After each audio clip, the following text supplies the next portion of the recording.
Hello, and welcome to the Oregon Trail. Please keep your hands and feet inside the Conestoga wagons at all times. First off, we should start by telling you a little bit about the Oregon Trail. In 1840, the Oregon Trail started in Independence, Missouri, and went through Kansas, Nebraska, Wyoming, Idaho, and went all the way to the Columbus River in Oregon. There were many countries that had claimed Oregon, the land of tree-covered wilderness that went all the way from the Rocky Mountains to the Pacific Ocean.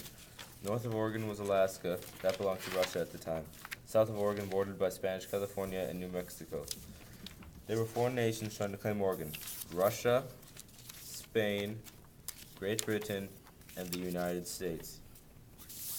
Great Britain and the U.S. were left to be the only two groups left in the territory after everyone else. In 1824, the trail known as the South Pass was founded by a fur trapper named Jedediah Smith.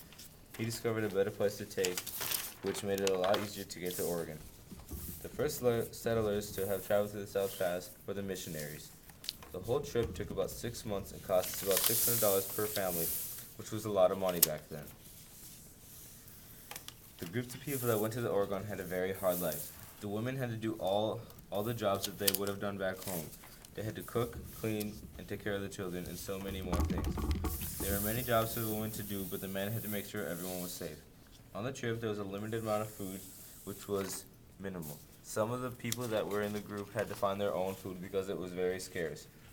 It was very cold, and a lot of the pioneers died from the trail of starvation and disease. 30,000 people died on this trail.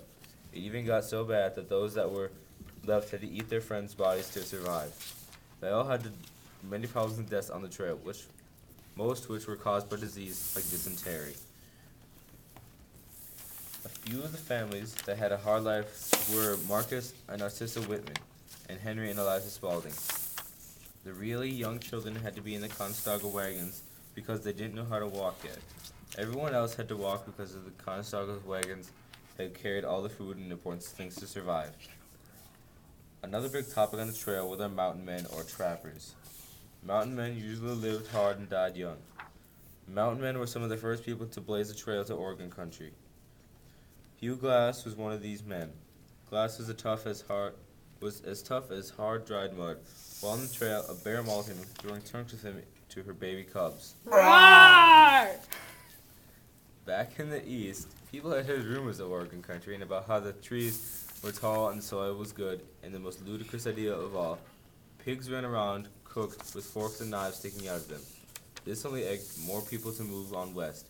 Some of these rumors and tales are what founded the Oregon Trail. James K. Polk ran for president in 1844 and won with slogans like "All of Oregon or None." Polk didn't want to risk going to war with Great Britain, so he compromised a treaty that divided roughly in half at the 49th parallel. That line still is the border that separates the United States and Canada today. The Senate debate over Oregon is fierce. They saw no reason in risking war over this piece of territory on the coast of the Pacific. We hope you have now learned more about the Oregon Trail and how it became important to our countries. Countries becomings. This project was done by Eric, Abby, Brittany, and Brendan. Our source was our history book. Oh.